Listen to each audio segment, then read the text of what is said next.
오늘은 사무엘상 13장 1절에서 23절 말씀 가지고 왕이 행한 것이 무엇이냐라는 말씀의 제목으로 하나님의 말씀 나누겠습니다. 이제 암몬과의 전쟁에서 승리한 이후에 이제 사울이 명실공히 모든 이스라엘 백성들의 인정을 받으면서 이제 왕으로 등극을 하게 되죠. 그래서 이제 13장부터는 이 사울 왕이 이제 사울 왕의 어떤 왕으로서 일을 하는 그런 내용들이 이렇게 쭉 나오게 되는데요. 그래서 이제 거기에 1절에 보면 이 사울이 왕이 될 때 40세라 그가 이스라엘을 다스린 지 2년에 뭐 이렇게 나옵니다. 이 사무엘상도 그렇고요. 나중에 열왕기도 그렇고 어떤 왕이 등극을 하면 몇 세에 왕이 되었고 몇 년을 다스렸고 뭐 시작은 이렇고 이런 이야기들이 쭉 나오잖아요. 이제 그런 것처럼 이제 공식적으로 이스라엘에도 이스라엘 초대 왕 사울이 이렇게 왕으로서 다스리기 시작했다, 왕정이 시작됐다라고 하는 것을 알리면서 이제 40세에 왕이 되었고 또 그 이후에 2년에 이런 일이 있었다 이제 기록을 하고 있는데. 근데 이제 우리나라 말로 이렇게 번역이 된 것은 40세에 왕이 됐고 또 이후에 다스린 지 2년에 이런 일이 있었다 이렇게 지금 기록이 되어 있는데 영어 본문 성경에 보면은요 이 사울 왕이 될 때 30세였다 이렇게 되어 있어요. 또 그리고 그 뒤에 보면 그가 42년을 다스렸다 또 이렇게 영어 성경에는 나와 있습니다. 근데 이제 이 한글 성경도 그렇고 영어 성경도 그렇고요. 조금 애매하게 기록이 되어 있어요. 왜냐하면 히브리 원문에는 몇 세에 이 왕이 되었다 이게 숫자가 빠져 있습니다. 가로 그냥 아예 그냥 가로 없어요. 몇 세 숫자가 빠져 있는 그런 상황이어서 사실은 몇 세에 왕이 됐는지를 알 수가 없어요. 그리고 뭐 42년을 다스렸다고 하는데 이것도 알 수가 없고 그냥 숫자는 2만 나와 있습니다. 2만. 그래서 이게 40세에 왕이 돼서 2년을 다스렸는지 42년을 다스렸는지 몇 세에 왕이 됐는지 정확하게는 알 수가 없어요. 근데 이제 이게 왜 정확하지가 않냐라고 하면 왜 이렇게 간혹가다 한 번씩 빠져 있는 곳이 있거든요. 근데 이제 이 구약 성경이 처음에 기록된 게 뭐 BC 1500년 정도, 모세가 모세오경을 쓴 게 BC 1500년이잖아요. 그리고 이 말라기가 거의 BC 한 400년대의 선지자이기 때문에 뭐 거의 1000년 이상을 구약 성경만 해도 그렇게 기록이 된 거잖아요. 근데 이제 그렇게 기록이 되고 이 구약 성경을 대부분은 이제 양피지 뭐 이렇게 양피지 같은 게 그 두루마리 성경에다가 기록을 해서 그걸 다 이것을 기록을 한 다음에 이게 보관하다 보면 낡아지잖아요. 그러면 그것을 그대로 성경 필사자들이 서기관들이 그것을 다 1.1획도 틀림없게 다 베껴서 씁니다. 그렇게 해서 새로 두루마리를 만들면 그 전 것은 폐기를 해버려요. 이제 그러다 보니까 그렇게 계속 오다 보니까 이제 그 이후로도 뭐 여러 가지 사본들이 막 나오는데 성경 원본은 없습니다. 원본은. 왜냐하면 계속 그렇게 필사하고 폐기하고 필사하고 폐기하고 이렇게 되기 때문에 이제 그러다 보면 중간에 이렇게 여러 다른 사본들이 나오게 되고 어떤 사본에는 30세라고 되어 있는 데도 있고 뭐 빠져 있는 데도 있고 이렇다는 거죠. 그래서 이제 우리가 주로 이게 가장 맞는 권위 있는 사본이다라고 하는 것들이 몇 가지가 있는데 이제 그런 면에서 이게 정확하게 일치가 안 되고 빠져 있거나 이런 경우에 다른 사본들을 선택해서 번역을 하고 뭐 이렇게 하다 보면 조금씩 다를 수가 있는 거죠. 근데 어쨌거나 뭐 이것도 이 빠져 있는 부분은 빠져 있는 대로 우리가 그렇게 봐야 합니다. 왜냐하면 뭐 이게 숫자 자체가 뭐 엄청 중요한 것은 아니니까요. 그래서 이제 이렇게 영어 성경과 왜 한글 성경이 번역이 다르냐라고 한다면 그런 식으로 되어 있기 때문에 조금씩 다를 수도 있다 이렇게 볼 수가 있어요. 근데 이제 뭐 이거는 몇 세의 왕이 됐는지 뭐 이거는 이제 그렇게 썩 중요한 것은 아니니까요.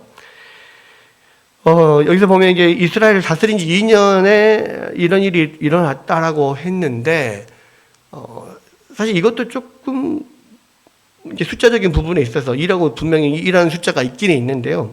이게 다스린 지 2년인지, 얼마나 지난 다음에 2년인지, 뭐 그것은 잘 모르겠어요. 근데, 여기서 왕이 됐을 때를 보면 사울이 결혼을 해서 뭐 자녀가 있었다거나 이런 것들을 우리가 딱 이렇게 눈에 들어오는 면은 없거든요. 그러니까 그런데 이 13장에 와서 보면 갑자기 아들이 등장해요. 요나단이. 그것도 장성한 사람으로. 그러니까 이 13장의 내용은 사울이 왕이 된 이후에 더 시간이 많이 지났을 때가 아닌가라는 생각을 하게 됩니다. 어쨌거나 이제 이 사울이 왕이 되어서 이제 다스리면서 일어난 일이 이제 13장에 기록이 되어 있는데, 2절에 보니까 이스라엘 사람 3,000명을 택하여서 그 중에서 2,000은 자기와 함께 믹마스와 베델산에 있게 하고 1,000명은 요나단과 함께 베냐민 기브아에 있게 하고 남은 백성은 각기 장막으로 보내니라 이렇게 되어 있어요. 이제 사실은 이 전에 11장 암몬과의 전쟁 때만 봐도 사울이 왕이 되었지만 전혀 어떤 왕정 체제가 제대로 되어 있지 않은 때였잖아요. 그래서 사울이 왕이 되었지만 그냥 고향에서 여전히 소몰고 농사 짓고 있었다가 갑자기 이제 암몬이 쳐들어와서 하나님 성령이 임하니까 이 사람들을 전역에서 나와라, 사울과 사무엘 앞에 다 모여라, 뭐 이렇게 해가지고 결국 암몬과 전쟁을 하게 되잖아요. 그러니까 이때까지도 보면 왕정 체제가 제대로 지금 어떤 정비가 안 돼 있는 상태입니다. 그런데 어떤 군사적인 측면에서도 보통 이게 왕정 체제가 이렇게 정비가 되면 상비군이 있잖아요. 군대가 항상 이렇게 숫자가 채워져 있고 훈련되어 있는 그런 군대가 분명히 있어야 되는데 지금까지는 없었단 말이에요. 근데 여기서 보면 2절에서 보면 이제 사울이 왕이 돼서 처음 만든 게 뭐냐면 상비군을 만드는 거예요. 상비군을. 그래서 그것도 이제 3,000명만 선택해서, 사실은 3,000명은 그냥 뭐 상비군이라고 군대라고 하기보다는 거의 뭐 국왕 호위대 정도, 뭐 그 수도 경비 사령 뭐 이런 것도 아니고 수도 경비까지도 되지도 않고 거의 왕의 호위대 뭐 이 정도밖에 사실 되지 않을 것 같습니다. 왜냐하면 이게 암몬과의 전쟁 때 이 이스라엘 백성들이 모인 게 30만이 모였었잖아요. 거기에 비하면 또 너무 적죠, 사실은. 근데 아마도 그래도 어쨌든 그전에 없었던 상비군을 처음 만들었던 거예요. 3,000명을. 그리고 베델과 믹마스와 그다음에 기브아에 지금 이 1,000명씩 아마 두었던 것 같습니다. 그래서 믹마스와 베델산에 2,000명을 자기와 함께 있게 했고, 그다음에 1,000명은 베냐민 기브아의 아들 요나단과 함께 주둔하게 했다. 이렇게 돼 있는데, 지도상으로 보면 이 베델과 믹마스와 이 기브아가 거의 일직선상에 있어요. 그렇게 일직선상에 있어서 어느 정도의 어떤 수비를 할 수 있도록 그렇게 지금 했던 것 같습니다. 그랬을 때에 3절에 보니까 요나단이 게바에 있는 블레셋 사람의 수비대를 치매 블레셋 사람이 이를 들은지라 사울이 온 땅에 나팔을 불어 이르되 히브리 사람들은 들으라 하니 그랬어요. 자, 이 게바에 있는 블레셋 사람의 수비대를 쳤다, 요나단이. 그럼 요나단은 지금 베냐민 기브아의 1,000명과 함께, 상비군 1,000명과 함께 지금 있었는데, 베냐민 게바에 있는 블레셋 사람들의 수비대를 쳤다 그랬거든요. 근데 이 게바가 영어 성경에 보면 뭐 그 뒤에 보면 게바라고 나오기도 하고 또 기브아라고 나오기도 하고 그래요. 그래서 그냥 기브아를 게바라고 불렀을 수도 있고요. 또 게바라는 것이 기브아와 조금 다른데 어쨌든 기브아 근처에 있는 하나의 어떤 성읍이었을 것이다. 이렇게 볼 수도 있어요. 그래서 기브아라고 이렇게 번역이 되기도 하고 게바라 번역이 되기도 하고, 아니면 기브아와 게바가 좀 다른데 아주 가까이 붙어 있는 그런 곳일 수도 있어요. 그런데 우리가 그 앞에 보면 이 사울이 처음에 기름 부으심을 받았을 때요. 이 사무엘에게 처음에 기름 부으심 받았을 때 사무엘에게 여러 가지 그 임무를 맡습니다만 마지막 그 세 번째 그 징표에서 기브아에 있는 블레셋 사람 영문 근처에서 성령의 어떤 기름 부으심, 성령의 하나님의 영, 여호와의 영이 임하게 될 것이고 거기서 예언을 하게 될 거고 그러면 거기서 네가 할 일을 해라 이렇게 명령을 받은 게 있습니다. 그게 뭐냐면 기브아에 있던 블레셋 영문을 칠하는 거였거든요.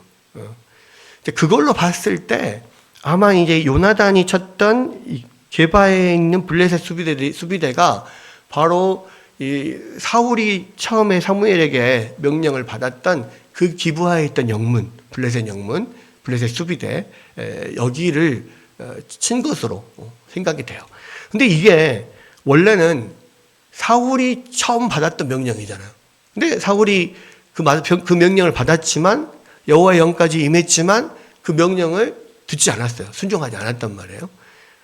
근데 시간이 지금 얼마나 지났는지, 2년이 지났는지 더 지났는지는 모르겠습니다. 그런데 사울이 쳤어야 될 블레셋 수비대를, 게바에 있는 블레셋 수비대를 아들 요나단이 친 거예요. 그러니까 어찌 보면 아버지가 해야 될 일을 지금 요나단이 대신 하는 거죠. 그러니까 그 이후로도 이게 쭉 보면 사울은 하나님께서 이렇게 명령하신 것들, 사무엘을 통해서 명령하신 것들을 뭐 이래저래 막 생각을 하면서 이 소극적으로 행하고 안 하는 경우가 많아요. 근데 반면에 요나단은 그 뒤로 쭉 보면 사울이 해야 될 일을 요나단이 대신하는 경우가 많습니다.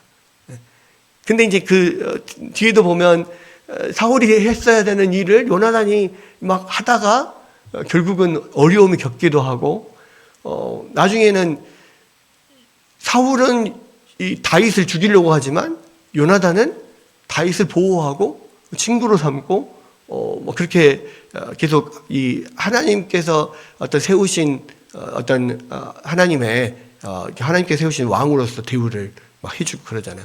그러니까 사실 이 사울과 요나단이 여기서부터 사실 나오는데 사울은 겉으로는 하나님께서 세우신 왕이고 이스라엘의 왕인데 하나님의 뜻을 온전히 행하지 않아요. 자꾸.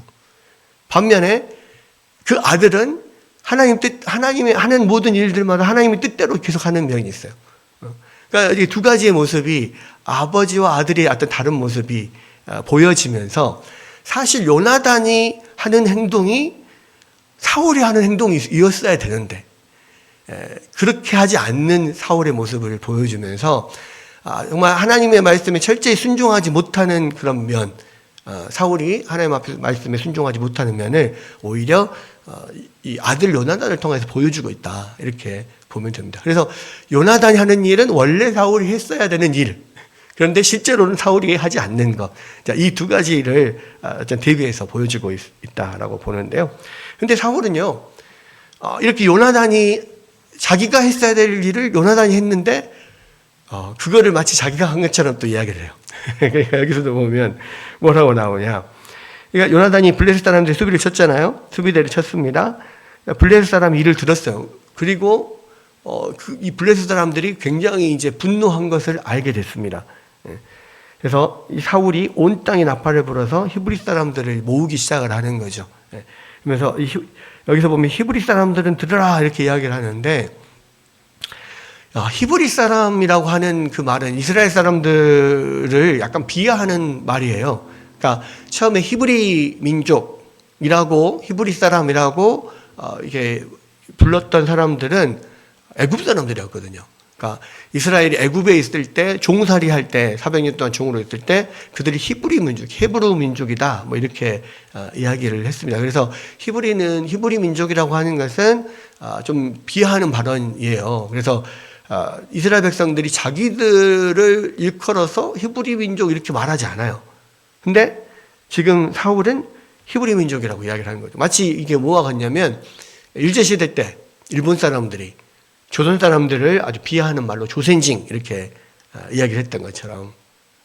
그러니까 어떤 사람이 지금도 조센징이라고 하는 단어는 굉장히 좀 그 일본에서도 약간 안 좋은 말, 비하하는 말로 보통 이렇게 쓰인다라고 합니다. 그래서 어떤 사람이 일본에 이렇게 여행을 갔는데 일본 말로 뭐 이렇게 나는 한국 사람이다 이렇게 말을 하려고 했는데 한국 사람이 말할 생각이 안 나가지고 나는 조센징이다 이렇게 이야기를 해가지고 그 사람들이 깜짝 놀랐다는 뭐 그런 이야기도 있고 뭐 그런데 약간 그런 단어입니다. 약간 히브리 민족이라는. 근데 의도적으로 지금 사울은 히브리 민족, 히브리 사람들아 이렇게 이야기를 해요. 근데 왜 이렇게 이야기를 하냐면 그 히브리 민족, 히브리 사람이라고 하는 데는 어떤 종의 어떤 개념이 들어있잖아요. 애굽에서 종살이 하던 어떤 사람의 개념. 근데 이 블레셋 사람들에게 어떤 지금 오랜 세월 동안 압제를 당하고 있고 그 등살에 지금 그늘 안에 있는 거잖아요. 왜냐하면 이 기브아의 바로 앞에 이 블레셋 사람들 수비대 블레셋 영문이 있단 말이에요.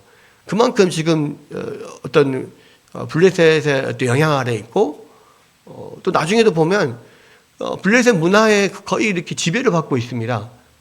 그래서 전쟁이 이제 일어나는데 블레셋과 이스라엘이 전쟁이 일어나는데 실제로 이스라엘 사람들에게는 무기가 없어요.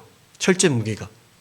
그래서 철제 무기를 가지고 있는 사람은 사울과 요나단밖에 없고 다른 이스라엘 백성들이 전쟁을 한다고 모였는데 뭐 농기구 막 이 삽이나 곡괭이 뭐 이런 거 들고 모인 거예요. 왜? 이 철기 문화를 가지고 처음 이 가나안 땅으로 들어온 사람들이 블레셋 사람들이거든요. 원래 블레셋 사람들은 저쪽 그리스 지역 그 에게 문명 쪽에 있었던 뭐 사람들이라고 해요. 근데 이 사람들이 철기를 사용했던 사람들인데 이 사람들이 애굽 북쪽으로 이집트 북쪽으로 들어와서 그 철기 문명을 가지고 거기를 싹 쓸어버리면서 이 해안 지역을 점령을 하면서 살게 됩니다. 그래서 블레셋 사람들은 철기 문명을 가지고 있었고 철을 어떤 재련하는 기술을 가지고 있었어요. 근데 반면에 이스라엘 백성들은 그때 당시 청동기 문화를 가지고 있었단 말이에요. 근데 청동기하고 철기는 그 단단하기 정도 자체가 달라요. 그래서 사실 청동기는 땅을 파기도 힘들어요. 청동기로 땅을 파면은 땅이 안 파집니다. 그래서 사실 청동기 문화는 대부분은 청동기로는 어떤 제의적인 어떤 그러한 물건들을 만들고 실제로 그때 당시도 농기구는 거의 석기를 사용하는 경우가 많았어요. 그랬는데 갑자기 철기 문명을 가지고 블레셋이 돌아와 버리니까 그 지역에는 그 지역 주변에 다 초토화가 될 뿐만 아니라 지금 이스라엘도 그 문명에 눌릴 수밖에 없는 거죠. 그리고 실제로 이제 이 블레셋 사람들 통해서 철기가 이렇게 그 지역에 퍼지기 시작을 하는데 자기들도 철기를 이제 그 사람들에게 사서 이렇게 사용을 해요. 그런데 이걸 재련 기술이 없기 때문에 만약에 농기구가 고장이 나거나 문제가 생기면 자기들이 그것을 다시 재련할 수 있는 그 능력이 없기 때문에 그걸 다 들고 블레셋으로 가서 거기서 벼리고 고쳐서 아니면 새로 사서 갖고 와서 쓰고 이렇게 있었단 말이에요. 그러니까 그런 상황에 지금 블레셋의 어떤 문화적, 문명적으로, 기술적으로, 군사적으로 완전히 거의 지금 식민 지배를 받다시피 하는 완전한 식민 지배는 아니지만 어떤 굉장한 영향을 그 안에서 받고 있는 그런 상황인 거예요. 그런데 그러한 어떤 어찌 보면 그때 당시에 지금 강대국인데 뭐 문화적으로나 군사적으로나 상대할 수 없는 강대국인데 지금 요나단이 그 기브아 앞에 있는 블레셋 영문을 블레셋 수비대를 공격을 해버린 거예요. 그러니까 이제 블레셋 사람들이 아주 분노를 하겠죠. 그래서 이놈들을 가만두면 안 되겠다 해가지고 모든 군사를 다 몰고 올라오는 그런 이야기를 지금 들은 거죠. 그러니까 사울이 히브리 사람들에게 이야기를 합니다. 히브리 사람들아 하면서 지금 블레셋의 종살이 하고 있는 이 민족 우리들아 이렇게 이야기하면서 지금 그들에게 어떤 분노를 자아내고 어떤 많은 사람들이 함께 모일 수 있도록 그렇게 지금 그런 단어를 사용을 한 겁니다. 4절에 보면 온 이스라엘이 사울이 블레셋 사람들의 수비대를 친 것과 이스라엘이 블레셋 사람들의 미움을 받게 되었다함을 듣고 그 백성이 길갈로 모여 사울을 따르니라 그랬어요. 그러니까 사울이 히브리 사람들아라고 하면서 한 이야기가 뭐냐? 자기가 블레셋 사람들 수비를 쳤다 이렇게 이야기를 한 거죠. 사실은 요나단이 쳤는데, 그러니까 요나단의 어떤 공로를 자기 걸로 그냥 이렇게 하는 겁니다. 그러면서 이것 때문에 블레셋 사람들이 미움을 받게 됐다. 그러니까 우리 지금 절체절명의 위기다. 다 와라, 모여라. 이제 이렇게 이야기를 하는 것을 듣고 길갈로 다 이렇게 모여서 사울을 따르게 되는 거예요. 그런데 이제 올라온 블레셋 사람들의 규모를 보니까 아주 어마어마합니다. 5절에 보니까 블레셋 사람들이 이스라엘과 싸우려고 모였는데 병거가 3만이요. 마병이 6천이요. 병거가 3만이라는 것은 지금 전쟁에 쓰는 마차라고 합니까? 전투 병거. 그렇죠. 그래서 말이 끌은 그런 전투용 수레가 있죠. 그래서 이제 보통 2마리, 1마리, 아니면 많으면 4마리, 이런 말을 전차를 끄는데, 우리가 배너나 여러 가지 로마 시대 때 그런 배경으로 하는 영화들을 보면, 이 전차에 탑승하는 사람들이 1명이나 2명 정도 탑승을 해가지고 거기서 전차 싸우잖아요. 근데 이 전차 수레바퀴 옆에 이 칼날이 이렇게 쭉 튀어나와 있습니다. 그래서 이제 이게 막 돌면서 이게 믹서처럼 옆에 스치는 것들은 다 갈아버리는 거죠. 그래서 이게 전차를 타고 가면 이게 말의 힘에 의해서 막 엄청나게 빠르게 이렇게 속도를 내고 진군하면서, 그때 당시에는 거의 다 보병이니까요. 그 전차 주변에 있는 사람들을 그냥 이 칼날로 다 갈아버리는 거예요. 그러니까 엄청난 살상력과 파괴력을 가지고 있죠. 그럼 그 전차가 막 가면은 그 속도나 파괴력 때문에 가까이 다가가지 못하고 다 쓸려버리는 겁니다. 그러니까 그런 병거가 3만이에요, 3만. 어마어마. 아니, 지금 이스라엘은 제대로 된 칼 하나가, 철제 무기가 칼 하나가 없는데, 이 전차만 3만 대가 왔어요. 어마어마한 거. 지금은 거의 탱크 같은 그런 거. 그렇죠? 보병 앞에 막 탱크가 3만 대가 온 거예요. 어마어마한 거죠. 여기 보면 이 3만 대의 병거, 그리고 마병이 6천. 마병은 말을 탄 기마대. 기마대가 6천 기마대가 있어요. 이 병거 같은 경우는 그러니까 전차니까 수레가 가야 되기 때문에 평지에서밖에 사용이 안 됩니다. 근데 이제 대부분 이스라엘은 거의 산지거든요. 산지이기 때문에 사실 병거가 3만 대가 왔어도 그렇게 큰 위협은 안 될 수 있습니다. 평지로 안 내려가면 그냥 산에 숨어 있으면 되니까요.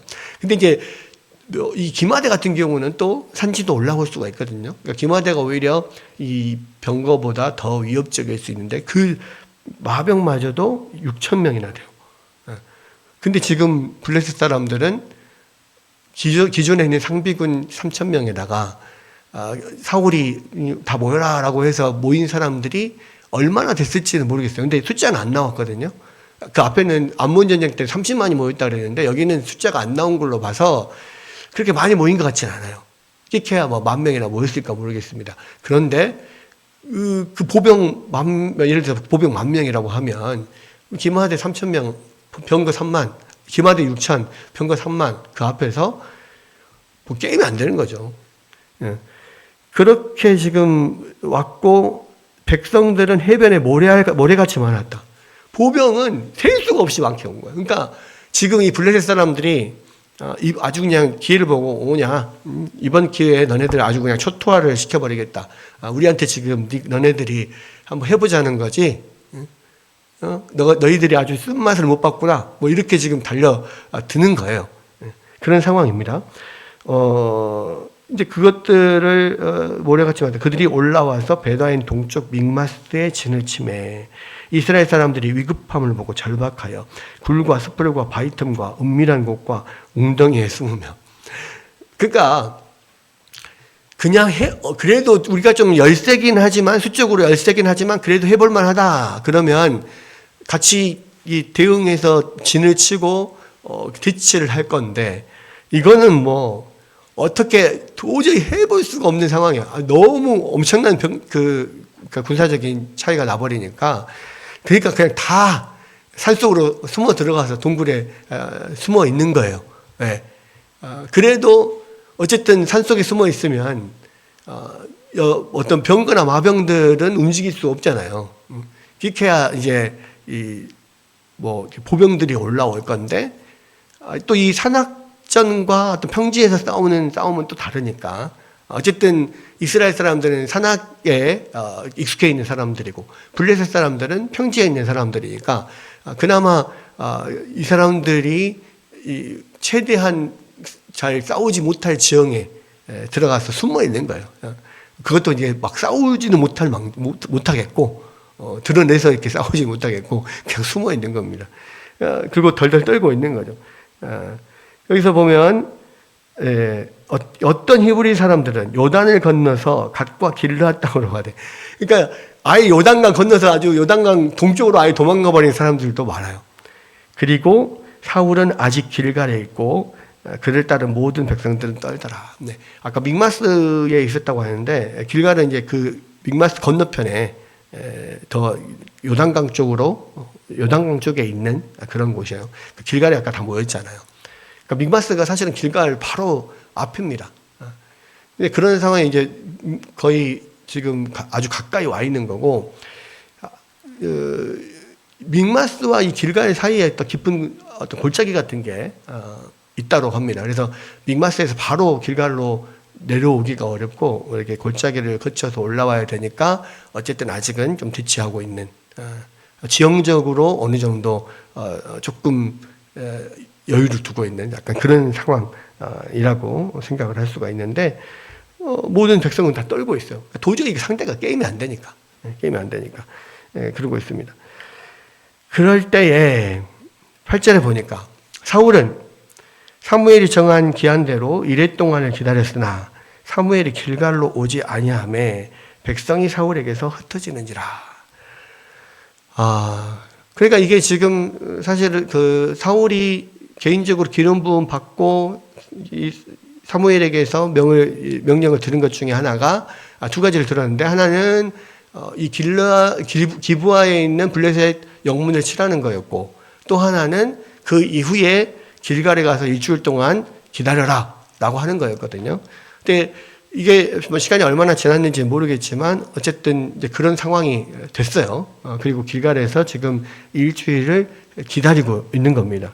근데 문제는 지금 어마어마한 블레셋 병력이 몰려와서 거의 지금 일촉즉발의 그런 상황이고 모든 이스라엘 백성들은 겁에 질려서 벌벌 떨고 있는 상황이고 언제 이 사람들이 이렇게 밀고 들어와서 쓸려 버릴지 알 수 없는 그런 상황인데 어쨌든 이 사무엘이 이 사울에게 길갈에 가서 기다려라 그랬거든요. 일주일을 기다려라 그랬어요.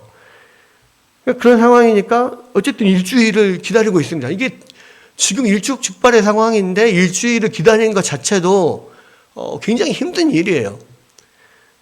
여러분, 저기 지금 바로 저기 눈앞에 지금 와 있는데, 물론 지형적인 어느 정도의 지금 지형적인 문제가 있어서 어느 정도 보호가 된다고 할지라도 믹마스 그 바로 앞에 지금 와 있는데 어마어마한 병력이 사람들은 다 지금 막 흩어지고 숨고 이런 상황인데 일주일을 기다리고 있는 거예요. 아무것도 할 일이 하지 않고. 근데 기한대로 이래를 기다렸지만 사무엘이 길갈로 오지 아니하매 백성이 사울에게서 흩어지는지라. 얼마 되지도 않는 병력들이 그나마 일주일 동안을 아무것도 안 하고 기다리니까 백성들 입장에서는 어떻겠습니까? 아니 사울왕이요.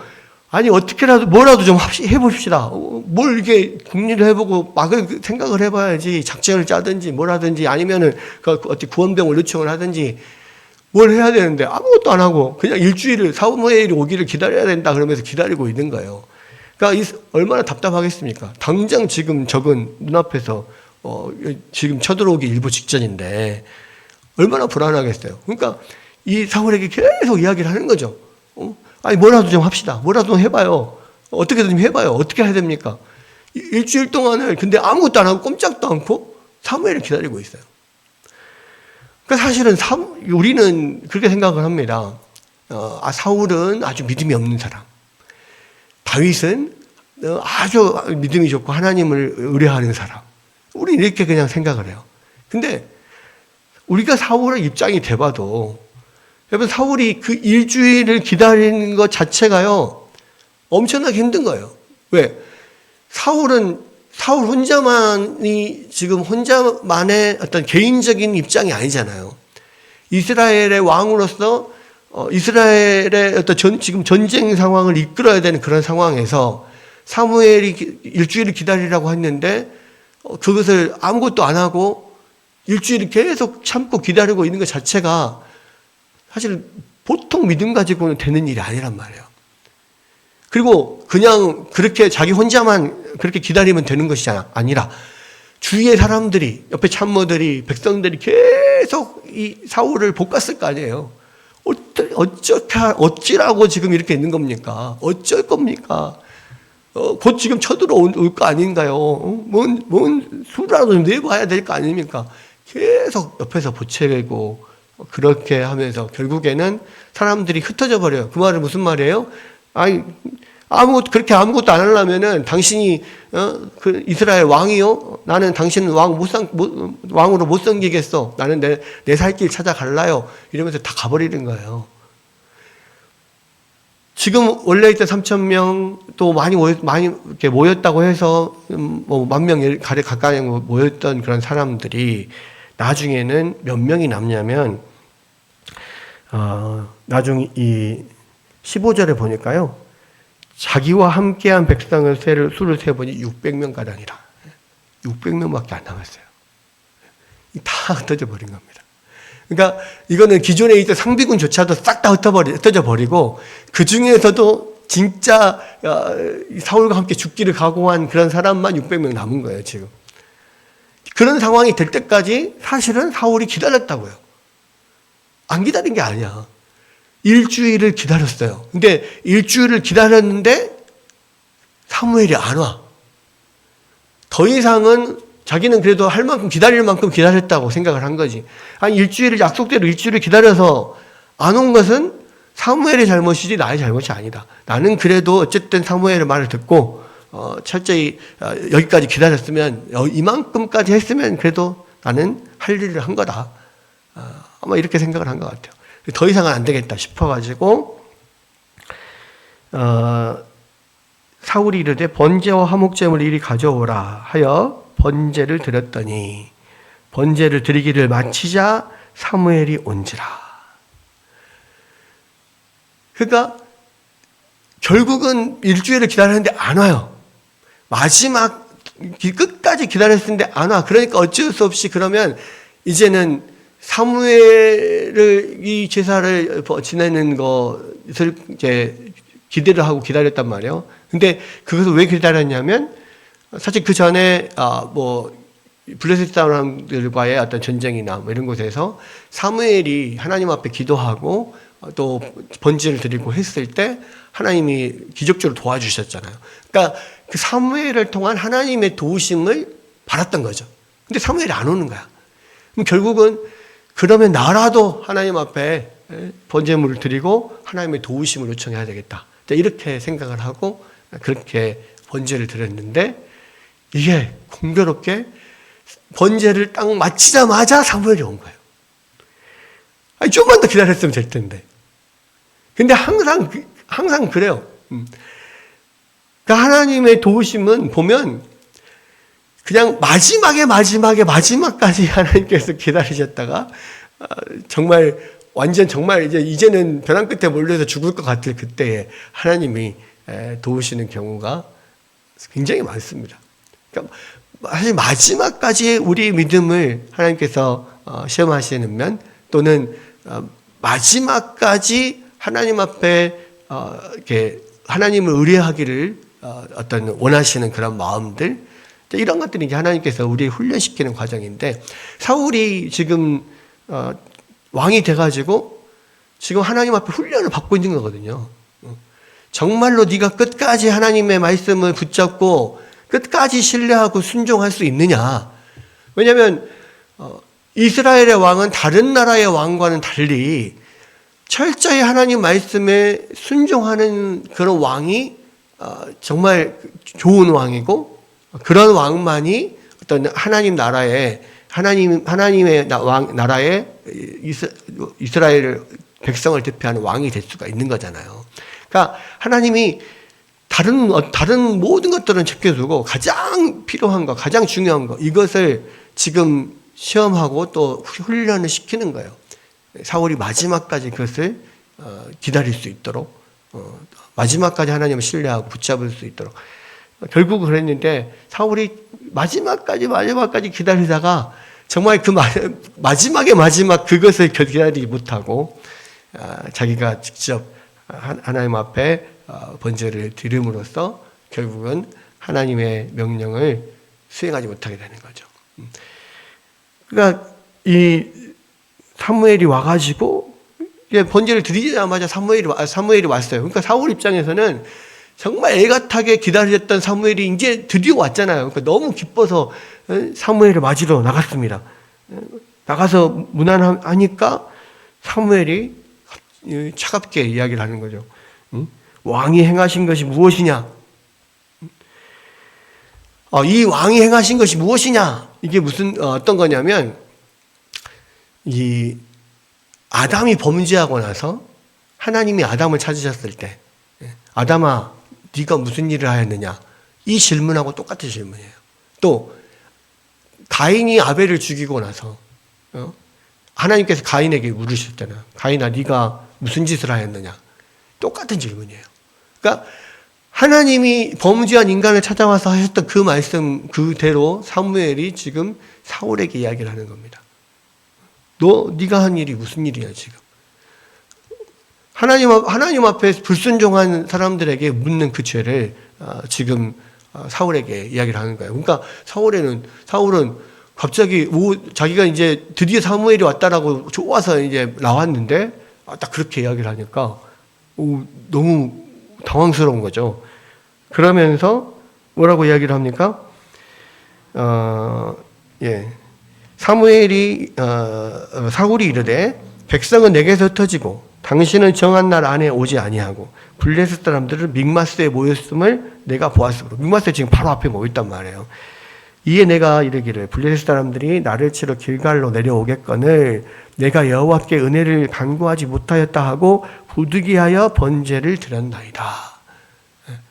변명을 하는 거죠. 그러니까 이 사울의 변명은 사실은 다 그럴만해요. 그러니까 우리가 그런 상황이었어도, 아니 약속대로 이 사무엘은 오지 않고 백성들은 흩어지고 있고 적군은 지금 믹마스에서 곧 내려올 거 쳐들어 내려올 것 같고, 그 중에서 일주일을 기다렸지만 안 오니까 어쩔 수 없이 내가 부득이하게 그렇게 할 수밖에 없었습니다. 그렇게 이야기를 합니다. 여러분, 이것은 진짜 그냥 우리가 객관적으로 봤을 때는 그럴만하다. 나라도 그랬겠다.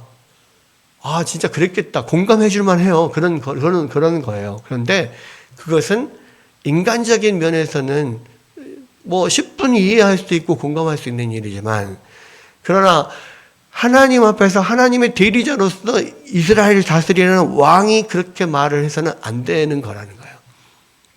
왜냐하면 이스라엘 왕에게 가장 중요한 것은 하나님의 말씀에 철저히 순종하는 거거든요. 그러니까 지금 우리 창세기부터 계속해서 우리가 보고 있는 게 뭐냐면, 하나님은 항상 그 하나님의 대리자를 통해서 세상을 다스린단 말이에요. 이 천지 만물을 다스릴 때도 아담이라고 하는 대표자, 하나님의 대리자로 세워서 이 아담이 이 모든 천지 만물을 다스리게 하셨고, 나중에 이제 둘째 아담으로 오시는 예수님도 마찬가지. 모든 인류의 대표로서 하나님이 세우셨고, 모세도 마찬가지, 뭐 아브라함도 마찬가지, 노아도 그렇고, 심지어는 이 이스라엘의 첫 왕인 이 사울조차도 이스라엘의 왕도 하나님의 대리자로 세운 사람이란 말이에요. 하나님의 대리자에게 가장 중요한 거 뭐예요? 하나님의 말씀에 철저히 순종하는 거예요. 근데 아담도 그렇게 철저히 순종하지 못했잖아요. 하나님의 대리자가 이스라엘 대표, 전체의 어떤 인류의 대표가 하나님 앞에 순종하지 못하면 그 인류 전체가 하나님 앞에 범죄하게 되는 겁니다. 똑같은 거예요. 아담의 범죄나 사울의 범죄나 하나님 앞에 전적으로 순종하지 못하는 것. 결국은 이게 개인적으로는 충분히 10분 이해가 되고 공감이 되는 일이지만 하나님의 대리자로서는 그렇게 하면 안 되는 거예요. 왜? 철저하게 하나님의 말씀에 순종해야만 하니까. 결국은 이게 이제 계속해서 보여주는 것은, 이 이스라엘 역사를 통해서 보여주는 것은 그 누구를 막론하고 인간 대리자, 인간으로서 하나님의 대리자의 역할을 한 사람들은 철저하게 마지막까지 완벽하게 하나님 앞에 순종하지 못한다는 것을 보여주는 거예요. 결국 하나님의 마음에 합한 왕이라고 하는 다윗 왕조차도 그렇게 범죄하잖아요. 물론 하나님 앞에 회개하고 또 하나님의 용서하심을 받는, 하나님의 은혜로 용서를 받고 그랬지만 결과적으로는 인간 대리자로서, 인간의 대표로서는 누구도 그 한 사람도 하나님 앞에 철저하게 순종하고 완전하게 하나님의 뜻을 행한 사람이 없었단 말이에요. 그러니까 결국에는 하나님이 인간의 몸을 입고 이 땅에 오셔서 그 대리자의 역할을 감당을 할 수밖에 없다는 것을 보여주고, 마지막 이 예수 그리스도, 마지막 아담인 완전하신 하나님의 대리자인 예수 그리스도가 이 모든 일을 이루시게 하는 거예요. 그러니까 결국 이 모든 구약과 신약의 역사는 인간 대리자로서는 결국은 완벽하게 하나님의 말씀에 순종할 수 없다는 것을 지금 보여주고 있는 겁니다. 사울은 결국은 처음부터 하나님의 말씀에 온전히 순종하지 못해요.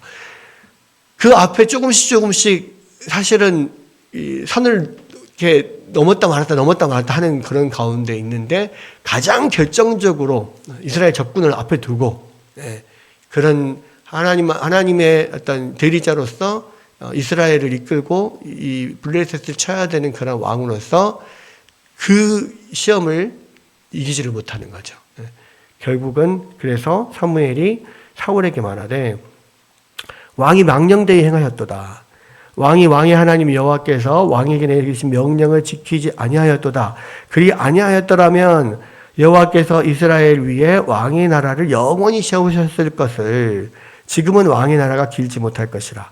여호와께서 왕에게 명령하신 바를 왕이 지키지 아니하였으므로 여호와께서 그의 마음에 맞는 사람을 구하여 여호와께서 그를 그의 백성의 지도자로 삼으셨느니라.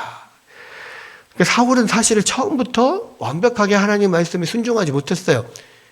처음부터 사실은 하라는 거를 다 완전하게 하지 못하고 그렇게 지금 갔는데, 결정적으로 여기에서 결국 하나님의 넘어야 될 시험을 넘지 못하게 된 거죠. 그럼으로써 결국은 하나님이 다른 왕을 세우게 되는 겁니다. 그러니까 이런 면들이 첫 아담을 세우고 그다음에 마지막 둘째 아담을 통해서 하나님의 구원을 이루실 것이, 또 이스라엘의 왕을 세우는 역사에도 사실 그 안에 그대로 드러나는 거죠.